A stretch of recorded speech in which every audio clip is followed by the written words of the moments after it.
Hello and welcome to the We Just Watched podcast. I'm Jerome. I'm Nick. I'm Taylor. And we just watched Mad Max 2. What did you guys think about it?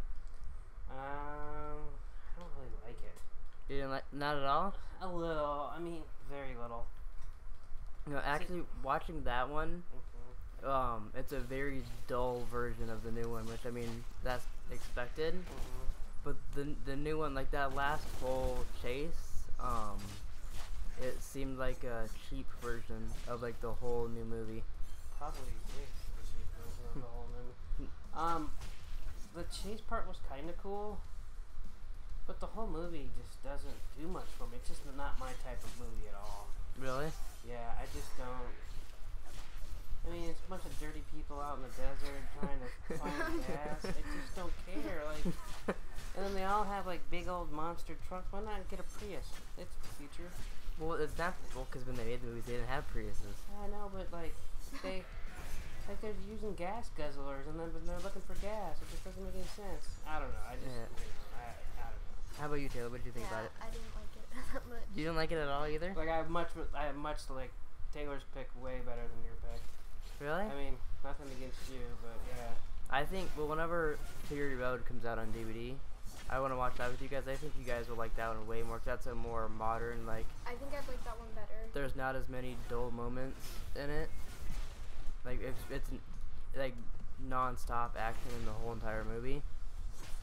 But I think you guys will like that a lot better. You'll have to pick it. I would never pick it. Yeah, I will. But, so why don't people like Mel Gibson? Well, there's a couple. For one reason, he said a bunch of like racist things about Jewish people. And then he was on TMZ. He said all this crap about his wife and like called her like a whore and like all kinds of stuff. And she was stuff for money and like she recorded all his conversations and wasn't there any divorce. So like it was. So he like an asshole. So he kind of got tricked like Ari Gold. He didn't get tricked. Well, I mean, not tricked, but like they recorded it.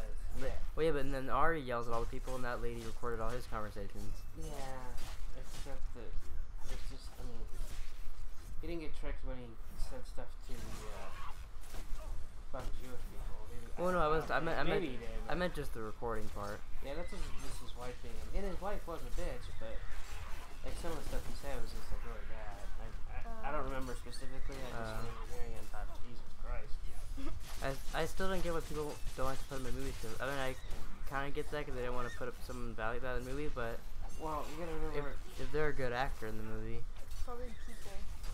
Like, what if somebody was just like, I'm not gonna see it because he's in it.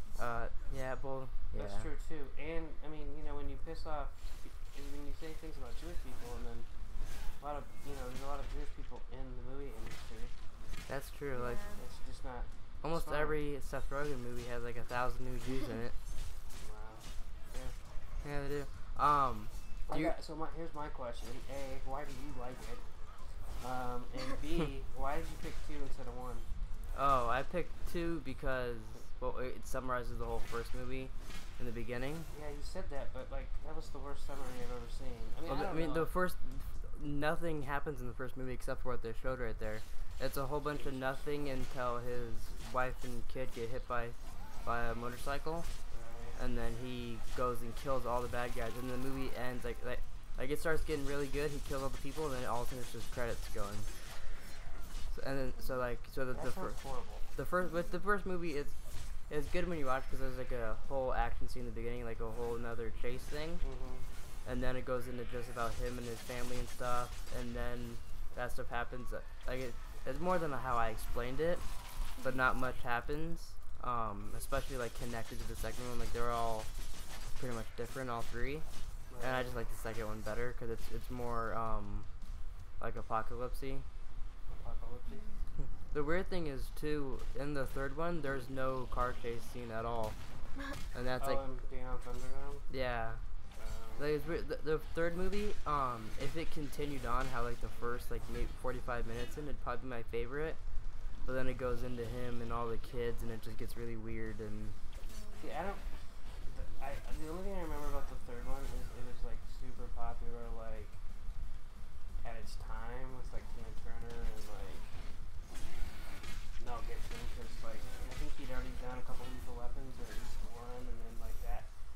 Mad Max was popular at that point, but it was just like I didn't go see it 'cause I know I've seen Mad Max before. I mean, whatever, part 2, because I remember the part with the boomerang, which is probably the coolest part. I totally remember it differently, though. But, I mean, I don't remember seeing specifically Thunderdome, but, like, I remember the video on Oh, the music video they did together for it? Yeah, I remember that playing on MTV, like, every 5 goddamn minutes or something. To me, I really like it because I like the Fast and Furious movies, and it seems it's like an apocalypse Fast and Furious movie to me. How it reminds me. I guess I could see that a little. Like, it's because like he, especially like the newer ones, like not really a heist, but he's going to take their thing or all their oil, and then he goes to get the rig, and it's all a big chase, and then he finally gets to the place, and there's like a big crash thing and all that stuff. Like, same type of movie kind of. It's just an apocalypse. It just reminds me of that. I did think I was going crazy at the end when dirt was coming out. And I was like, Yeah, when I watched that with Macy and Chris was like, "Oh, they tricked me." I was like, "Oh, I didn't know what was going on," but I didn't think that until then. Like, that was the diversion for the people, and they had all the stuff. Yeah, I mean, I was hoping, but otherwise they just lied to him. I didn't know which it was, but. No, I know you guys said you didn't like it, but did you guys at least have any favorite parts in it? Yeah, just when the little Ewok kid. Yeah, through the boomerang. Yeah. Probably the kid. You think the kid is your favorite part? Yeah, the kid. The kid was creepier than hell, though. I like the guy with the gyrocopter too. That was. Yeah, I liked him. I was excited when Chris said he was in the third one, but then he's not really in, like he's in a couple scenes, but he doesn't really do anything like cool like how he does in this movie. Yeah. I think he lived when he crashed. So Yeah, me too. When he died there, I was like, is Chris? Oh, it would not. When his helicopter crashed or whatever, Right. I was like, is Chris thinking of the wrong person? Like, is he like just talking or whatever? And then all of a sudden we watched the third movie, and I was like, oh no, it is that guy. He's totally right. But it's very weird how he's like, they just make him play a completely different character in the next one. Yeah, well, and I looked him up, and he is in Revenge of the Sith, but I have no idea who he was. Yeah, he didn't look familiar to me at all when I watched it. He looks totally familiar, but I get him confused with the guy that's in the Rundown, that's the airplane. Or the flight guy, you know who I'm talking about? I think I do. And then he's also in Snatch. He's the one that has the tie, and he gets like Bullet-Tooth Tony like grabs him and like they start driving down the street while he's holding his tie. Oh, I get him confused with that guy. I think I know you're talking about. That movie's like 20 years later, so it's obviously not the same person. But So was Mad Max really popular when you were a kid? Or was it when you were older that it came out? no, because it came out in 81, so I was 9, which is probably why I didn't like it then. Because, I mean, okay. Because, I don't know, it's just like, I don't know, like a 9-year-old, that's not good for a 9-year-old, like a, and plus it's too goddamn slow. Yeah, it's very slow. But, I mean, it wasn't horrible, it's just not my kind of movie, that's the thing. You know what I mean? Yeah. What didn't you like about it, Taylor? I felt like it lacked plot. Like, I don't know. Like, it was just that one thing. Like, yeah, like not enough happening. Like, what parts of it didn't you like at all, though? Like, besides the lacking plot. Like, does anything stick out that you're like, oh, I don't Well, really for like this one, going too, on? it's like not they're like they don't talk much. Yeah, there's a lot in the movies. That's, Yeah. that's helpful. Even in the new one, like Charlize Theron, she talks a lot in it, kind of. And Mad Max has more words than he has in any other movie. But other than like, there's not a lot of talking in it really. It's mostly just them driving cars and them getting away from people, and then them walking places and stuff. Yeah. Like these movies don't really have a lot of talking in them, which I kind of like that. But I can see what you mean. How like part of it when they were having the whole chase and the guys were climbing on the car, there's no music playing, there's nothing, it's just silent, they're climbing up. That's a little weird, but I kind of see past that. I don't know. There was no music? Yeah. I don't remember that. There are some parts where they it's had like music, but then there's a lot of parts where like it was just completely silent. You just hear the guys talking and going up there, and it's a little awkward. But I don't know. I still really liked the movie. Now watching it again after the fourth one, I was like, oh, I don't like it as much as I did then. Like, the fourth one's 1,000 times better to me now. Is it just because of the effects and everything? Yeah. And I hate to say this too, but I like the newer Mad Max better now. Like the guy, the main guy, I forgot his name. Yeah. He's a cooler Mad Max to me. What the hell is his name? I can't remember. But then there's also one thing that it could have been. If this was in the movie, I would have definitely made you guys watch the first one. In the first one, Mad Max has a partner, and he ends up getting in like a car crash, and he gets burnt alive in the car crash, and you can see on the back out, so you can tell they started doing it. He had those burn marks on his head, and like where you said that the veins popping out, that was like burn marks. They're gonna have that be Mad Max's partner from the first movie, but that they changed it like last second, I believe. So that'd have been kind of cool, because then watching the first movie and the second movie, that'd have made him connected, and it would have actually had some story to it, you know. But Yeah, it's usually. Yeah. and watching or Yeah, it was weird. It was weird having like you had the bad guy who looked like Jason Voorhees on like steroids. Yeah. But then you had that other bad guy that was like his second in. Yeah, like his commanding officer or whatever. Yeah, who had like a Targaryen with him until the little Ewok kid killed him. It was very odd. I mean, it's just an odd movie. Yeah. Everyone run around the desert in fucking leather and I don't know. It was odd. So what movie are you picking next? Like, what are we gonna watch next? Okay, so next I'm gonna pick The Sting. What's that about? It's a movie with Paul Newman. You've heard of him, right? I think so. And Robert Redford. You've heard of him, right? Yeah, I've heard of him. What's he in? I don't know what season, but I've heard of him. He was in the Avengers.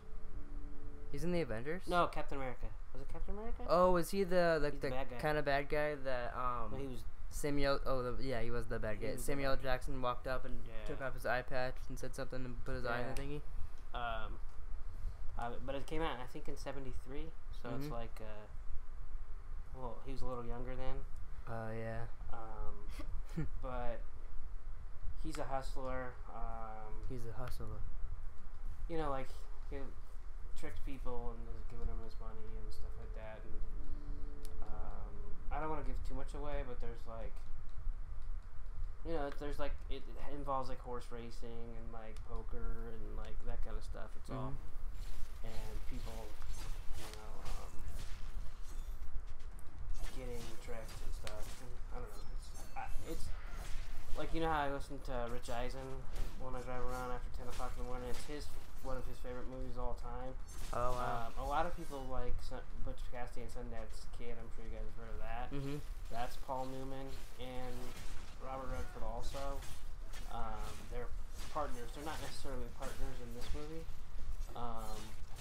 like they are in Butch Cassidy. But I like The Sting a lot more than I like Butch Cassidy. So, not that I don't like Butch Cassidy. It's a really good movie, but it's I don't know. I just thought The Sting was better. And I always forget his name. Robert Shaw, I think. He's the guy from Jaws. He was like the main boat guy in Jaws when they go catch Jaws. I don't really remember Jaws. I don't know. Same. That's a good movie too. Yeah. Didn't Humungus Jackson watch that and he started crying during it? That was one of his like obsessions too. Like, you know how he was obsessed with I remember him being obsessed with it, but I also remember him being terrified to watch it too. I think he was at first, but then I think he watched You know, the first time I saw Jaws. Weren't you afraid to take a bath? Isn't that what you must have? Well, I was 3 when Jaws came out. And I'm pretty sure they saw it at a drive-in movie theater. And yeah, I was scared to death. I mean, there's this big giant shark going around and eating everybody. What the hell was I supposed to think? Well, I mean, you're in Arizona. Hey. don't fuck with me. You know, this is coming from a girl who thought the ceiling was falling. Well, that's logical. Yeah. That's not logical. Why did you think the ceiling was falling? Because I stared at it for 2 hours. I don't. Wow. Okay. Alright, well next week we're gonna watch The Sting.